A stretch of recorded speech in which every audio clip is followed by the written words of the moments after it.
Bonjour lecteurs de notre chaîne YouTube et aux membres du forum de rcmac.com. Alors on se retrouve pour la 10e vidéo sur la présentation de mon petit musée virtuel. Pensez à regarder les vidéos dans l'ordre, à partir du numéro 1, parce que c'est là que j'explique, que je fais un tour général et que j'explique comment, parce que ça va être très long, comment je vais vous présenter ça et pourquoi je l'ai fait.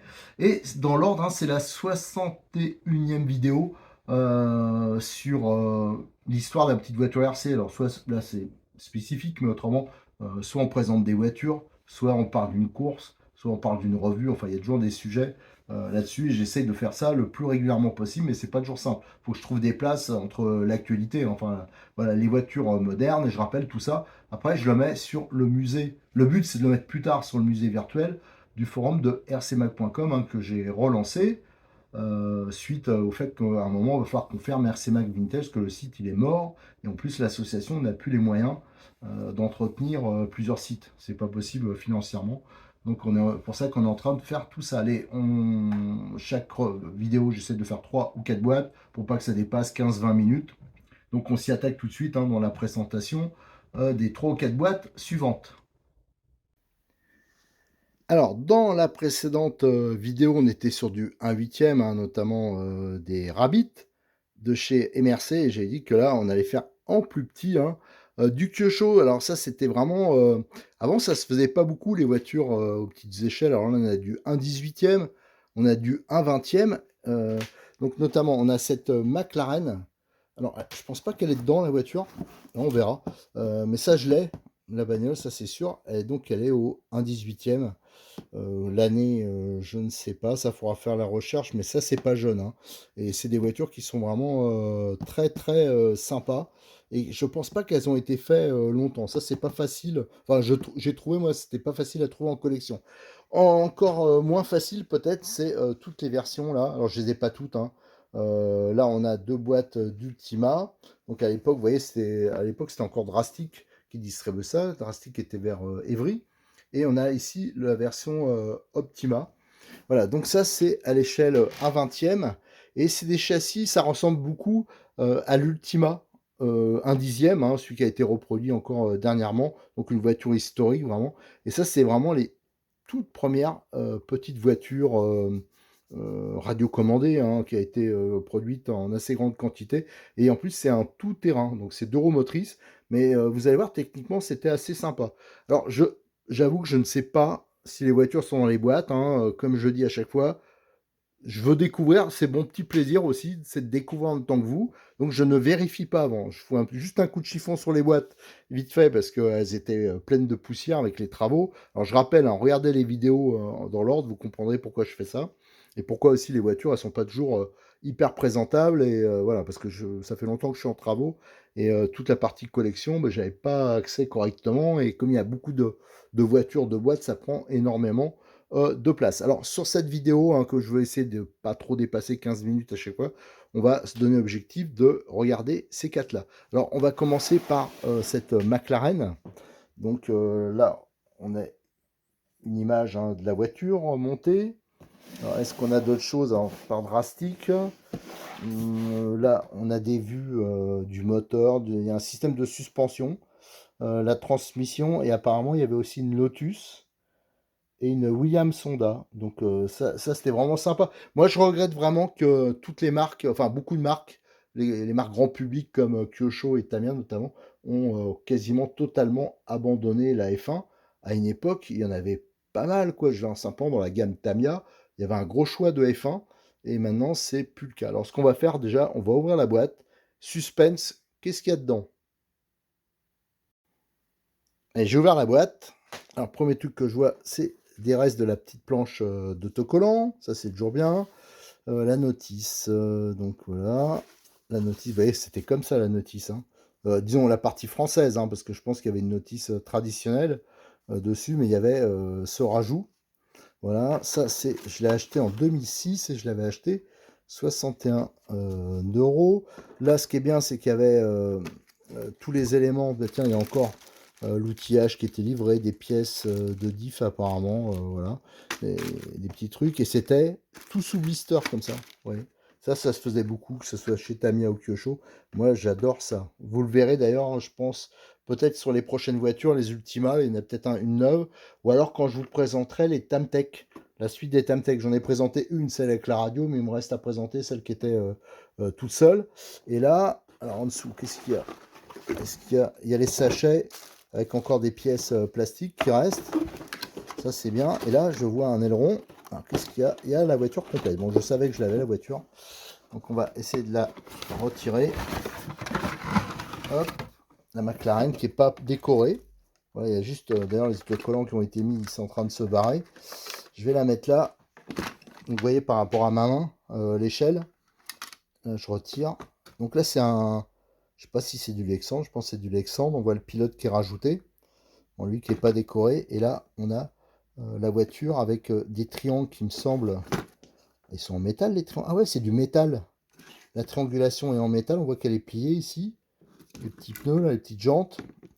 Avec donc un système de suspension. Alors, est-ce que là, la voiture, je pense pas qu'elle est finie. Elle est montée, il doit manquer des choses. Et le train arrière, là, on voit la transmission. Donc, c'est une cascade de pignons. Et là, par contre, à l'arrière, ça me semble terminé. Il y a même le système d'amortisseur. Ah bah oui, on les aperçoit, les amortisseurs, là. L'extracteur d'air. Voilà, le montage des roues. Et c'est un châssis en époxy. Et le petit moteur Le Mans, là, avec sa prise spécifique. Donc ça, je pense que c'est une voiture qu'il faudra que je termine, qui n'est pas complète. Mais c'est déjà sympa d'avoir ça. Alors ça, pareil, hein, je ferai des recherches. Et si j'arrive à la compléter, je vous ferai les photos détaillées. On fera une présentation vidéo. Enfin voilà. Donc ça, c'est pas un problème. Allez, la première boîte de l'Ultima. Est-ce que je vais réussir? Alors déjà, on va regarder. Je suis un peu écarté. Donc c'était sympa, hein, les boîtes. Hein, on reconnaît bien. Hein, c'est voilà la voiture. Donc on reconnaît bien l'Ultima de look avec des amortisseurs en alu. Donc ces amortisseurs hydrauliques d'origine. Ils sont méga droits. On reconnaît bien les jantes qu'il y avait sur l'Ultima en 10e. Le système d'arceau. Là, il y a des indications en japonais. Là, je pense que ça, c'est pour l'optionner. Il y a des choses. Hein, apparemment, il y avait des jantes, des choses comme ça. Alors là, on ouvre. Qu'est-ce qu'on a? Regardez, le même genre de notice. Hein. Vous voyez donc ça, c'est le distributeur français qui le faisait. L'additif à cette notice-là. Et là, on a vraiment les différents modèles. On avait donc l'Ultima, le Turbo Optima et le Salute. Voilà, en deux roues motrices. Donc ce qui changeait, c'était la carrosserie. Hein.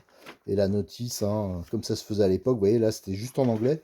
C'est pour ça qu'il y avait une traduction en français. Donc, vous voyez, c'est quand même un peu différent. On voit que c'est des vieilles voitures. Hein. Est-ce qu'il y a une année de marqué? Non. Bon. Moi, je pense que ça, c'est les années 80. Mais alors, pour vous dire quand exactement, là, on a des moteurs options. Là, c'est les indications en japonais. Ça doit être une sorte de Kyosho Cup. Voilà, on voit qu'il y en a plein. Un 10e. Il y en a plein de petits trucs là qui seront sympas à scanner. Là, regardez, pour les radios aussi. Une planche d'autocollant toute neuve, version Ultima. Ça, c'est nickel. Ça, c'est des... Ça, je pense, c'est peut-être les circuits Kyosho. Voilà, donc en fin de compte, il y a plein de documents qu'il faudra que je vous scanne. Ça, c'est des choses peut-être intéressantes. Voilà, et là, on a la notice de la version Ultima spécifique, ouais, qui est encore différente. Encore des indications. Ah, là, c'est une BMW. Ah, donc, il y avait sûrement une carrosserie de BM. Bon, à voir. Et là, il y avait des exemples notamment de circuits. Ils avaient apparemment des petits tremplins, des drapeaux, des systèmes de départ. Là, voilà. Et on retrouve donc les blisters, comme la McLaren à côté. C'était sous blister. Donc, je sais pas s'il y a des choses. Voilà, et surtout les sacs. Voilà. Et il y a une voiture. Mais alors, celle-là, oh, je sais, je l'avais acheté sur une course 5e, celle-là, pour pièces éventuellement. Mais bon, c'est sûr qu'elle est dans un état... voilà, j'espère qu'à côté, il y en aura des mieux que ça, des amortisseurs alu. Enfin, celle-là, elle a vécu, elle a besoin d'une grosse révision. Et là, on a une petite planche avec voilà, quelques petites pièces, enfin un petit sac avec des pièces, une prise qui est spécifique. Voilà, donc on va passer à la suivante parce qu'il y aura peut-être des choses en un peu meilleur état. Alors, donc c'est la même boîte, hein, un spécial avec le gros autocollant drastique. Et là, là c'est intéressant parce que on voit, c'est une boîte qui est en partie neuve, je pense. Donc on voit vraiment les pièces sous blister, comment c'était présenté. Et c'est vrai que si un commerçant vous ouvrait la boîte, bah, ça faisait hyper sympa de voir les jantes comme ça, ou que ça soit dans des sacs. Regardez le petit moteur Le Mans. Ça, c'est quoi? Ça, c'est les pneus.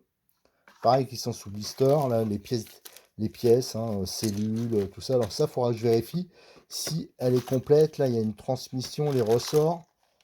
Voilà, toute la transmission, ça, c'est peut-être une partie des amortisseurs.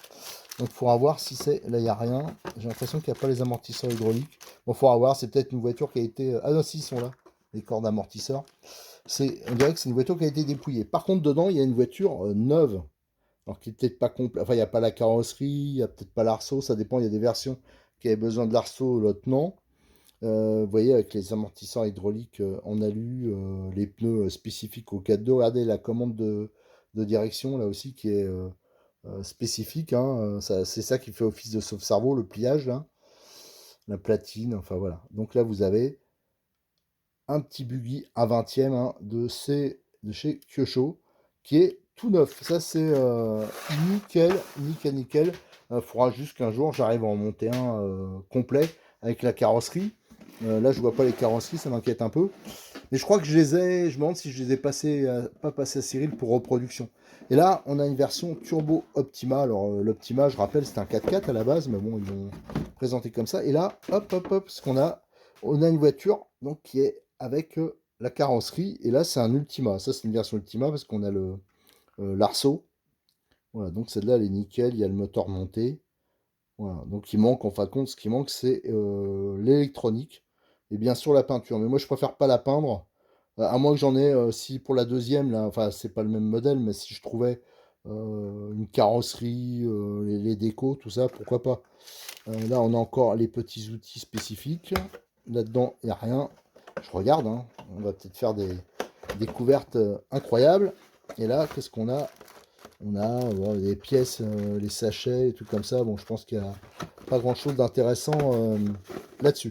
Mais on voit quand même que voilà, ça permet quand même de découvrir ces modèles qui sont hyper originaux. Voilà. Et après, quand ils se sont relancés là-dedans, c'est vraiment une copie. Hein, voilà, il y a quand même un châssis alu, tout ça. Quand ils se sont relancés là-dedans, c'était avec les mini Z 4x4, là, tout terrain.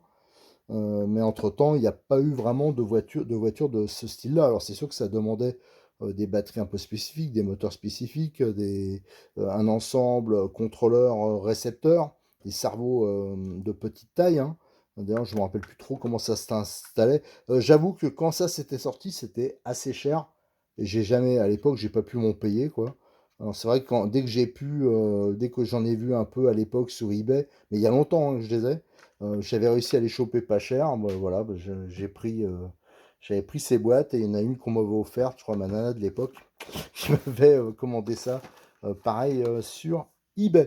Voilà pour la présentation hein, de ces boîtes. Alors ça aussi, ça fera l'objet d'une rubrique spécifique sur le musée virtuel.